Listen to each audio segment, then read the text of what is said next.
now in session. Be seated.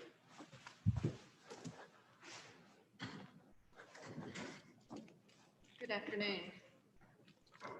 The panel this afternoon, to my left is Judge Robert Montgomery from Kingsport. To my right is Judge Kelly Thomas from Maryville, and I am Norma McGee-Ogle from Sevierville.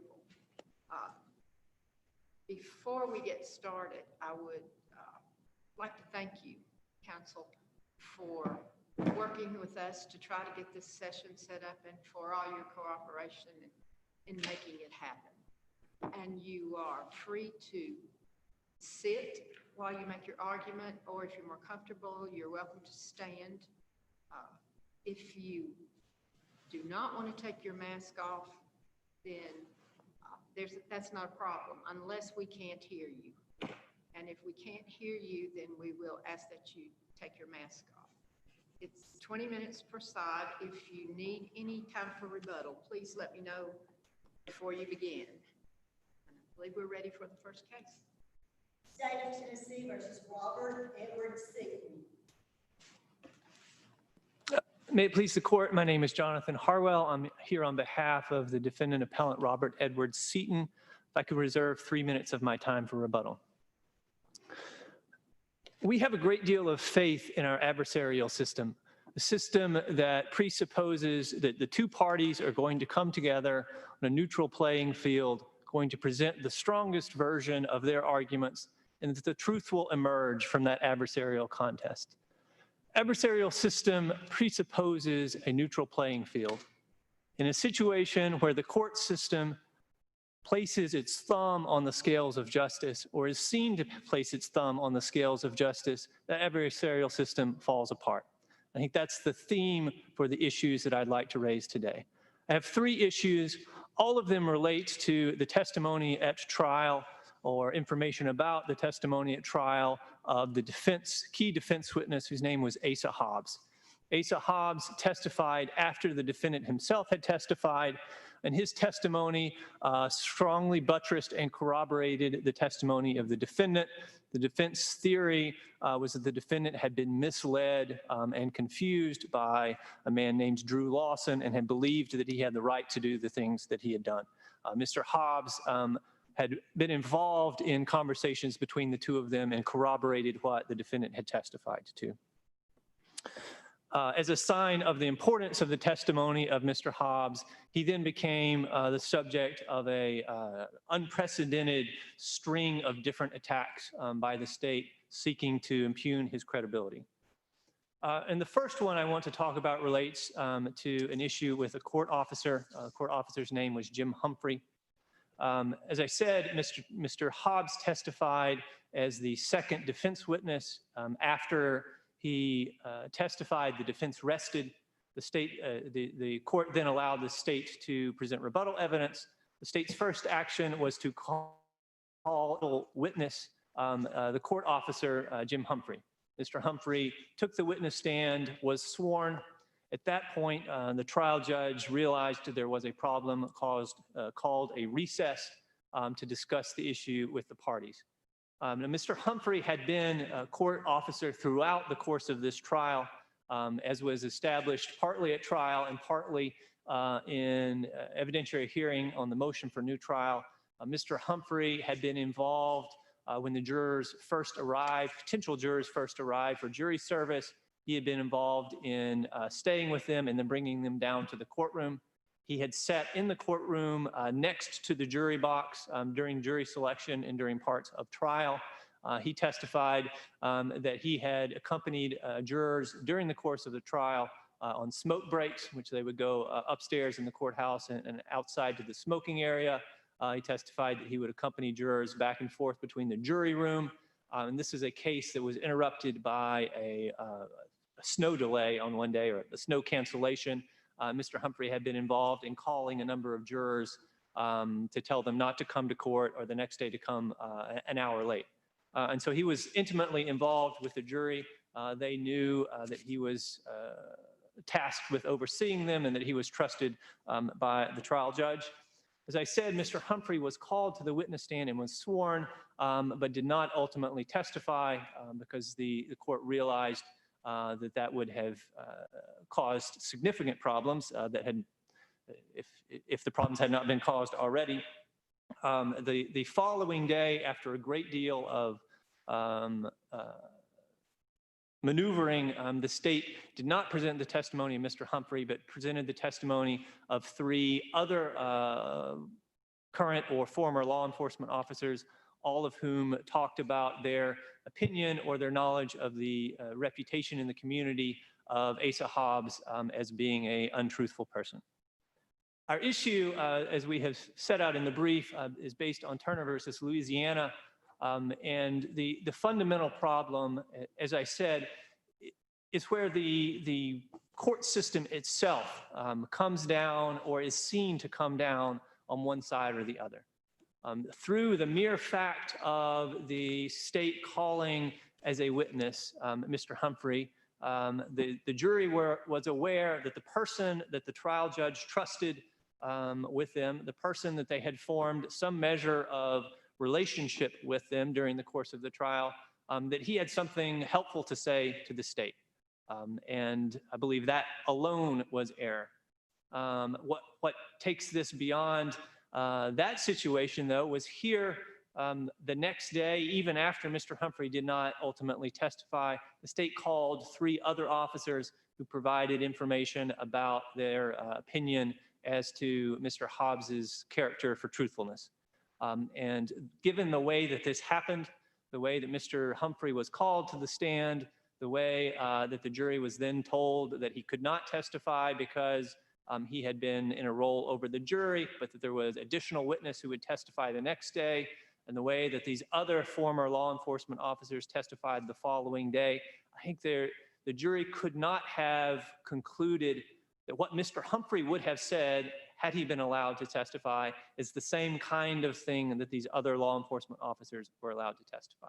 So the jury became aware through this course of proceedings, not merely that there's some law enforcement officers that didn't like Mr. Hobbs, but that the court's trusted officer himself was willing to testify to that for the state. And I would point out that this is not something that we have merely come up with on the motion for new trial or come up with on the appeal. This is something that defense counsel pointed out immediately, and moving for a mistrial, saying this is a court officer that has been in close contact with this jury, and any intelligent juror is going to make the connection between this court officer taking the stand and what these other law enforcement officers testified the next day. We believe in this situation where court officer was seen taking the stand, and where this testimony did come in through the other law enforcement officers, we have a Turner versus Louisiana violation, and that the juror could not have failed to conclude that the court system itself was taking a position against Mr. Seaton and against Mr. Seaton's primary witness, Mr. Hobbs. The second issue I'd like to discuss relates to the testimony of those 3 law enforcement officers the following day. I do have a question. The judge gave an instruction to the jury with Yes. regard to the court officer being called. Yes. You're saying what, it's inadequate or didn't help, or? I would say 2 things. One, it doesn't seem to me that a curative instruction could have possibly cured this problem. The other thing, though, is this curative instruction didn't address the proper issue. Arguably, if there was a curative that would have helped, it would have been one to say, don't speculate as to what Mr. Humphrey would have said. Actually, what the judge said is, don't speculate as to why Mr. Humphrey is not testifying. So the jury was never told that they couldn't draw the inference between Mr. Humphrey and those other officers. So I think that the curative instruction here just was beside the point. So would it have made a difference if there had been, say, a couple of witnesses between Officer Humphrey's testimony and the other officers?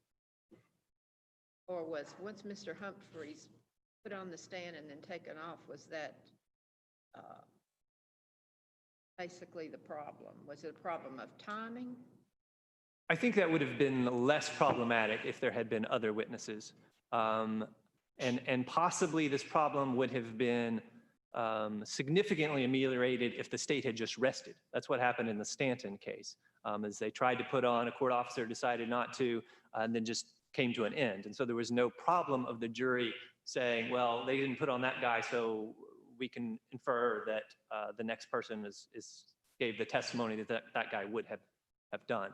But here, where Mr. Humphrey was on the stand, was taken off the stand, the jury was told, we don't have anybody else now, but come back tomorrow. And they come back tomorrow and hear these 1, 2, 3 law enforcement officers.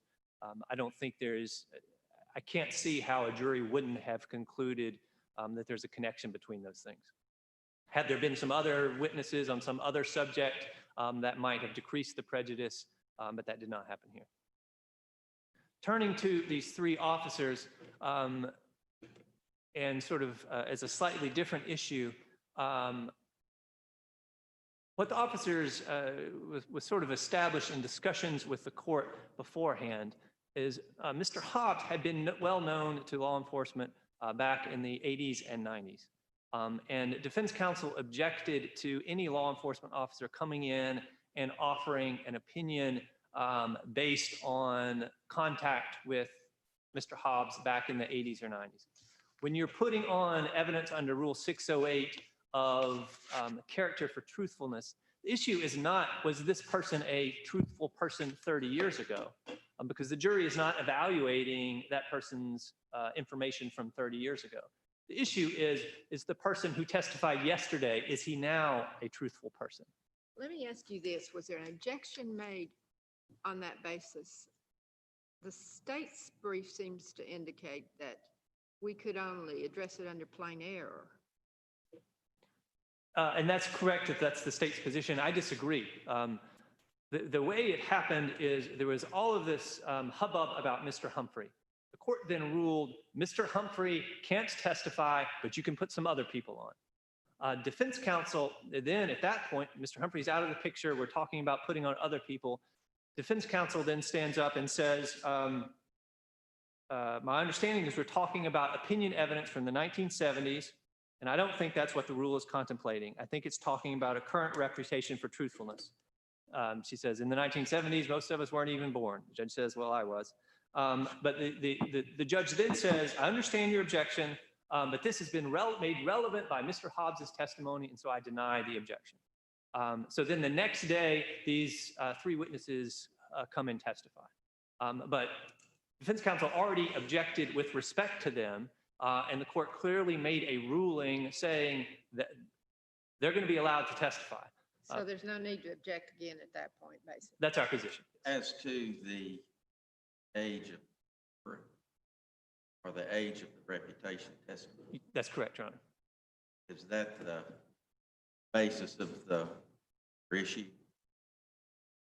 Yes, I think the legal problem is a foundation problem. Did he object to the foundation issues as they came up?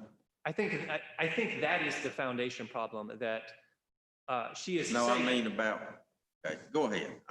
I I'm think getting the ahead of objection she was making in advance was a foundation issue, Yeah. saying we're not going to be able to show this relates to current credibility and therefore it shouldn't come in. There is another problem, which I think is not so much a foundation legal problem, but ties into the prejudice analysis of that legal error.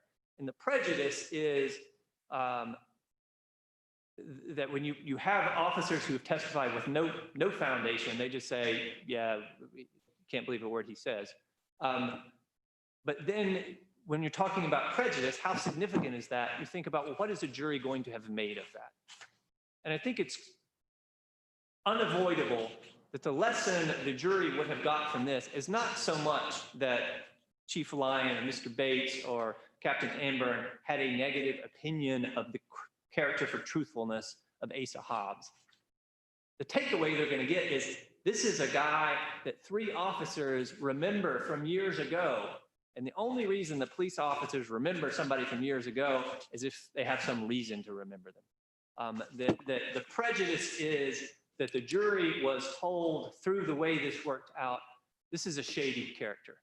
Not just this is someone that some people in the community don't believe, but this is someone that law enforcement believes is shady. And in fact, Mr. Bates, when he was asked opinion as to his character, he made he made it explicit. He said, my opinion is that he's an untruthful person involved in criminal activity. And yes, there was an objection and that was stricken, but that was the message that was sent to this jury. Mr. Hobbs, because all these law enforcement officers know him and remember him and want to come to court to talk about him, he is not somebody who is a good person. And he is the defendant's buddy, he is the defendant's star witness, and therefore that's reason to reject his testimony. Were they asked if they were aware of his reputation? Or were they basing it on their own opinion of truth? One of them was asked reputation. One of them was asked, do you have an opinion? And one of them was asked, do you have an opinion as to his reputation? Didn't one of them specifically say, well, refer back to a time when he was 18 years old and worked as a part-time deputy or whatever? Yes. So one of the first one clarified on cross-examination that he was talking about events from the 1990s. The second one, it was a little unclear, but he started his recitation by saying, when I was 18 and reserve officer some 32 years ago, and then he gave his opinion. And then the third one didn't really provide a specific timing issue. So basically, the jury was, they were not asked about his reputation as far as time-wise, recent. The question from the state was very vague. Do you have an opinion? What is his reputation? I didn't clarify it now versus a long time ago. The final issue that I want to be sure to get to before my time runs out relates to Roy Lee Clark. This is, again, it goes back to how I tried to frame this. This is an issue of the court system itself coming down on a side, or at least raising the possibility that the jurors are going to believe it came down on a side. There was a substantial discussion outside the presence of the jury that this man, Asa Hobbs, was the son-in-law of Roy Lee Clark. Roy Lee Clark being a gentleman from Knoxville who was suspected of running a chop shop. There was a federal prosecution, and he was convicted of murdering one of the witnesses against him, who I think was his brother-in-law. And all of this was sort of hashed out a little bit outside the presence of the jury. When the jury came in, Mr. Hobbs was cross-examined about whether he ran a chop shop, about whether he knew anything about chop shops. Ultimately, he said he didn't know that his father-in-law, he had been to his father-in-law's body shop in West Knoxville. At that point, the judge himself speaks up, asks a question, and says, and what is your father-in-law's name? He says, Roy Clark. The judge then follows up again, Roy Lee Clark, and the witness, Mr. Hobbs, says, Was that during the jury out? No, this is now in front of the jury. So the reason I mentioned the jury out portion is this is not the trial judge being curious on his own behalf, because it had already been cleared up. When the jury's out, they're talking about Roy Lee Clark. They know, the judge knows that this is Roy Lee Clark's son-in-law. This happens in front of the jury, not because the judge is just genuinely curious and lets his curiosity gets away from him. He is asking this question because he wants the jury to know this information. And the jury certainly would have believed that. The jury would not have thought, oh, that's just a judge asking something in the middle of trial that has nothing to do with anything. The jury would have, I think the record supports the inference that some amount of the jurors would have known who Roy Lee Clark was. But even those who didn't know who Roy Lee Clark was would have known that the judge is interjecting himself, sending a message to them, information that he wants them to know. This is not something asked by the state. It's not something asked by the defense. This is the judge bringing that issue into the case. And I think that really does close the loop on the fundamental unfairness here to Mr. Seaton. He put forth his defense. The state put forth its facts, but ultimately the jury, as it went back into deliberations, would have known that court officers were on the side of the state, would have known that law enforcement thought that the defense's star witness was a shady character, and would have known that the judge himself decided in the middle of trial that there was a message that he needed to send to the jury about this witness and this witness's connection to a notorious killer. And any deviation from pure neutrality on the part of the court is going to be massively prejudicial. Here we have unprecedented and very significant deviations, and I believe a new trial is required. You have about a minute before you're into your rebuttal. Okay, I'll save the rest of my time. Thank you.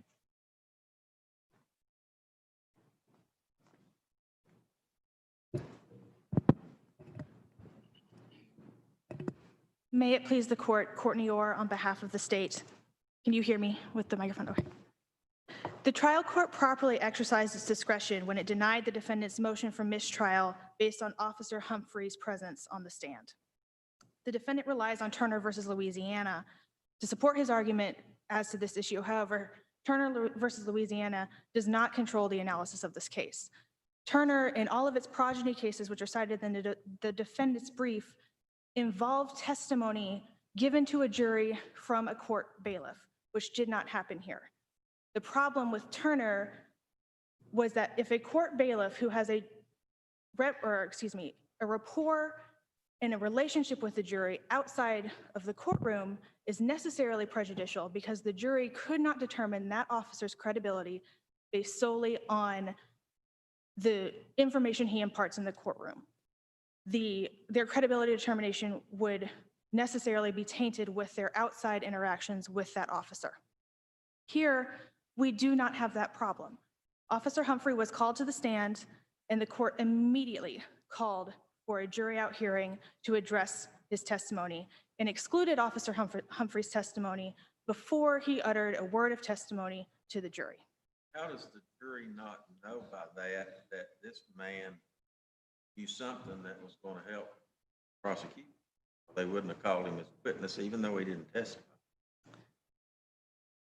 The jury, and this is a problem that often arises whenever there's an evidentiary determination. And here, the jury was instructed both contemporaneously that they were not to speculate as to why Officer Humphrey was excluded. And the court also offered the pattern jury instructions at the beginning and end of trial regarding evidentiary rulings, and that the jury was not to read anything into those evidentiary rulings. Jurors are presumed to follow the instructions of the court. And here, they were instructed once in the moment and in the jury instructions that from time to time, the court would be making evidentiary rulings, and they were not to speculate as to why those rulings were made. And here, I believe the court correctly limited Officer Humphrey's exposure to the jury as much as it could in the moment and excluded his testimony, which is why we believe that Stanton is the controlling case as opposed to Turner versus Louisiana, because in Stanton, this almost identical situation where the state called the officer to testify, or the bailiff to testify, he was immediately subject to a jury out hearing and his testimony was excluded. And this court held that there was no Turner versus Louisiana issue. Was there another officer who testified immediately after? No, and that is the distinguishing factor here with Stanton, but I do not believe that having other officers Stanton does kind of deal with my question. Excuse me? Stanton does sort of address my question. Yes, Your Honor, it does. But to your question, Judge Ogle, the distinguishing factor is that there were other officers who testified, but the other officers' testimony, I do not believe, create a Turner versus Louisiana issue. The other officers have, as apparent in this record, no outside relationship with the jury. The jury has made no rapport or relationship with them, however tenuous a juror's relationship with a bailiff may be. They are able to judge those other officers' testimony and their credibility based solely on the officers' testimony, demeanor, and behavior within the courtroom, which is what Turner versus Louisiana is concerned with. Unless there are other questions about this issue. I will turn next to the defendant's argument that the other officer's testimony should have been excluded under Rule 608 based on a lack of foundation. Our position is that it is waived, as you've noted in the briefs. And I, Well, let me Yes. ask you this. If we have the jury out, we have all these issues addressed as to the problems with the three officers' testimony as far as timing, that type of thing. Why would we expect that they're going to make the same objection when each of the officers testify? if I'm interpreting, It seems that the objection as to all three officers was addressed at the time the first objection was made. Was it? When they Or had was their it? jury out, did it as I read the address- record, the objection made at the jury out did not relate to these three officers. When you read the record, and as I read it, the court excluded Officer Humphrey's testimony. There's some discussion about scheduling and whether the state would be able to find other officers. And then the defendant made an objection where she references, or excuse me, defense attorney referenced, Your Honor, if I could be heard as to reputation, my understanding is that we're talking about opinion evidence from the 1970s. That refers directly to Officer Humphrey's testimony that he formed his opinion and knew that Mr. Hobbs from conduct that occurred in the 1970s. My reading of the transcript is that this is a continuation of the argument regarding, Officer Humphrey's testimony and not an objection to the remaining officers. But don't they then talk about that they're going to have to find officers who would have been perhaps retired, who were familiar with, would have been familiar with him at that time? I think there is a reference to some, like potentially there are some officers who are retired, but I do not believe the reference to any retired officers was like, we need to go find officers who have since left the force.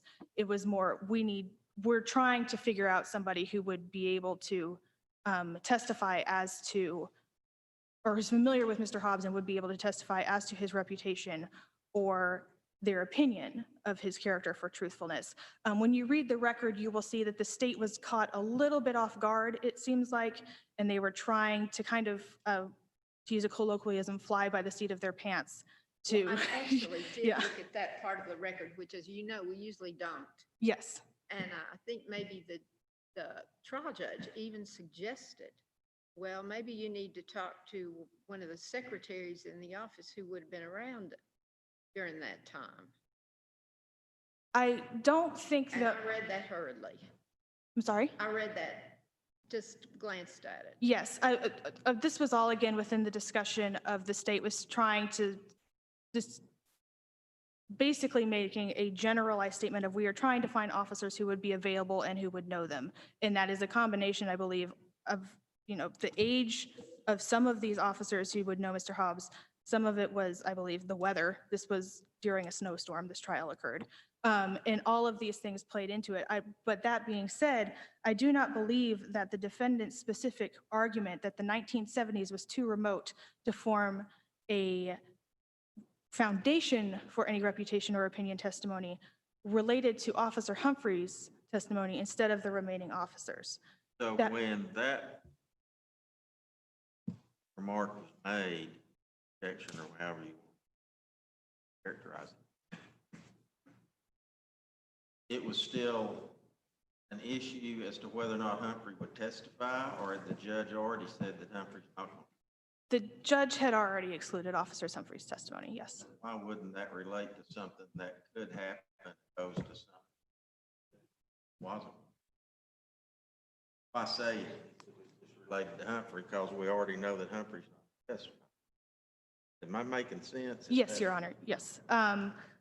We submit that just making a generalized objection about any potential testimony based on a fact that we don't know is pertinent to these officers' testimony. At this point, nobody knew, not even the state, which officers would be called the next day. Okay, kind of like, I think maybe, remember brief, that'd be like saying, well, if these people come in, we're going to object any hearsay. Yes, Your Honor, And that's just sit exactly. there during the testimony and not open. Yes, Your Honor, that's exactly the situation we All right. have here. Well, let's assume that there was an objection. Yes.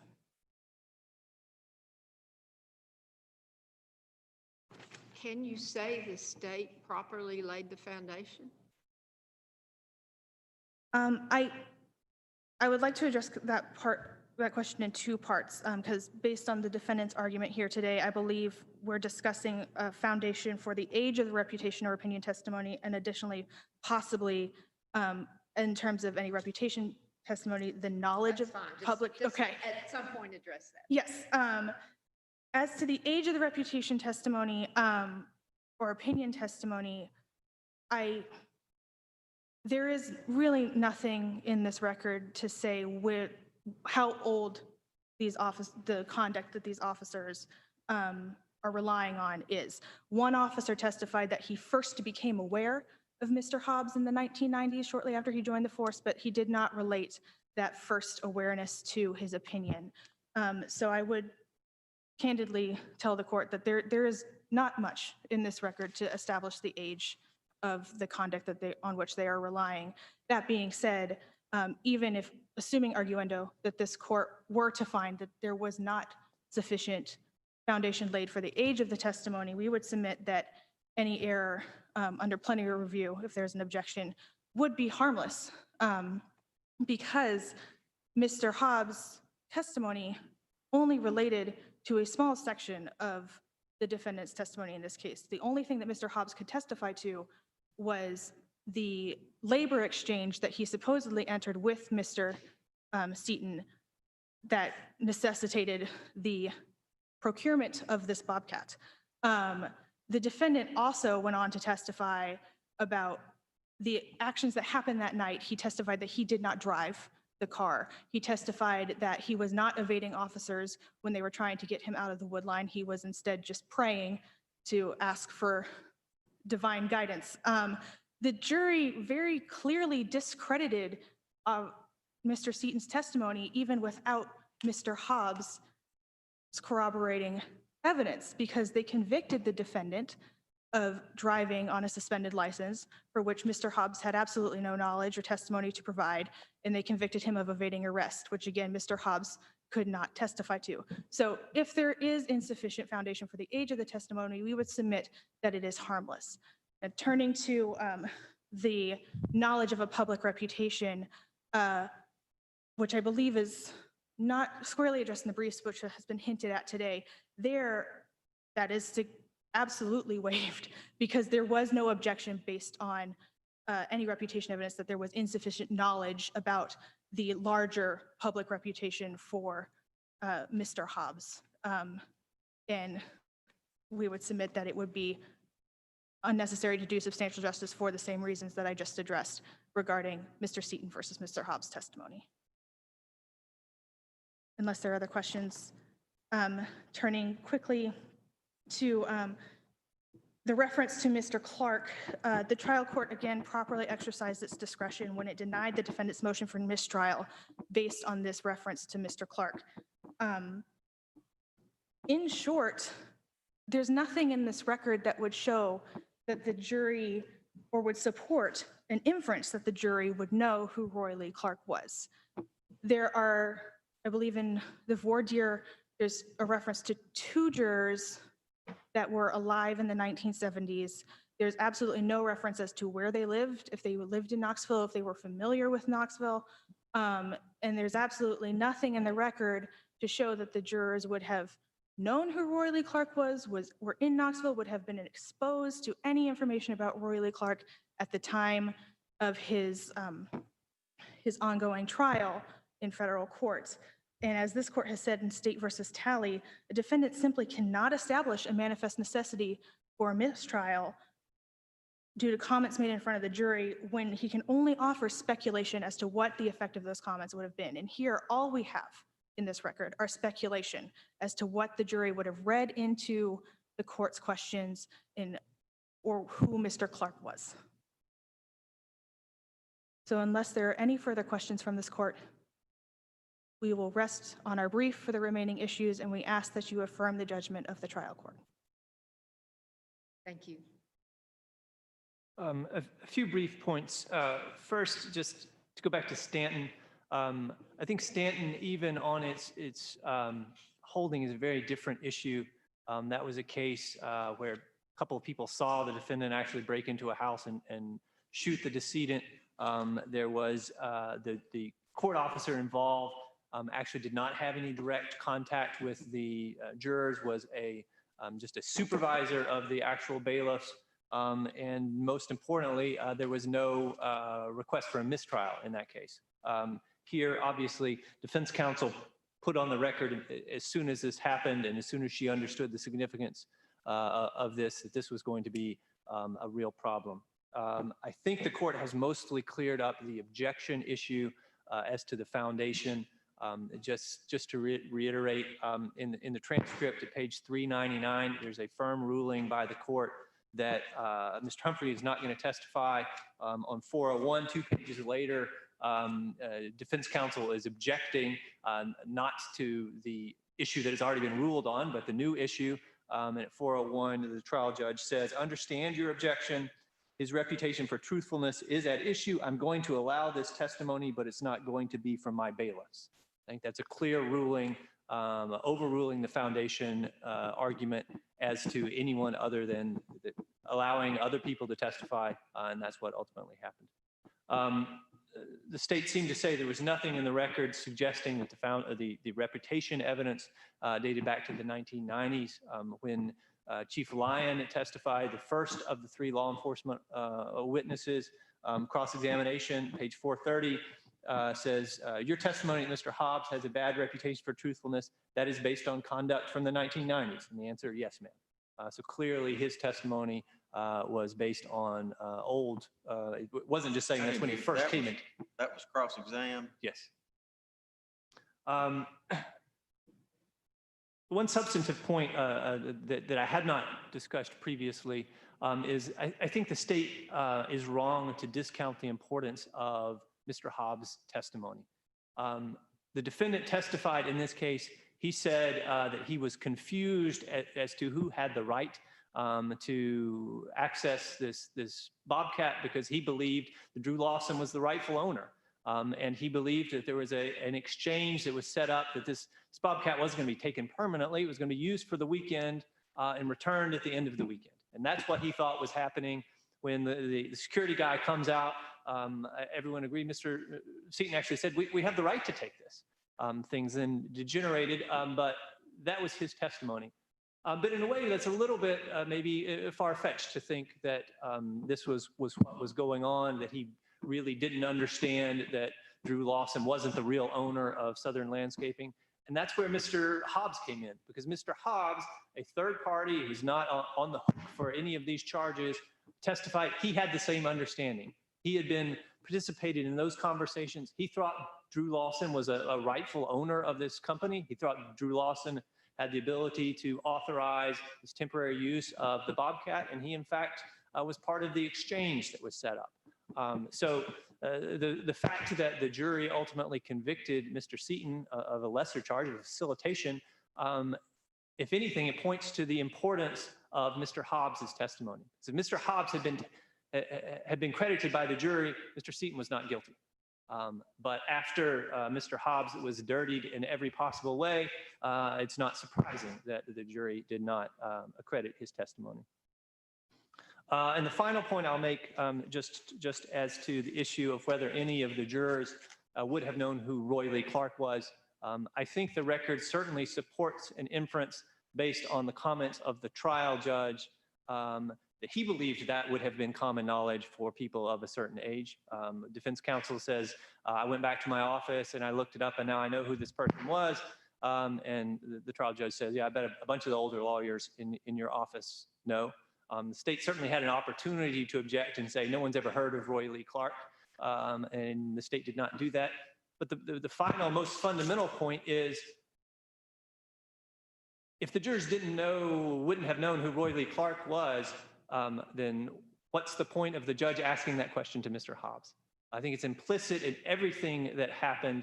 The judge's decision to ask about Roy Lee Hobbs and the jury's understanding of that was that is a piece of information that the jury would have known what to do with.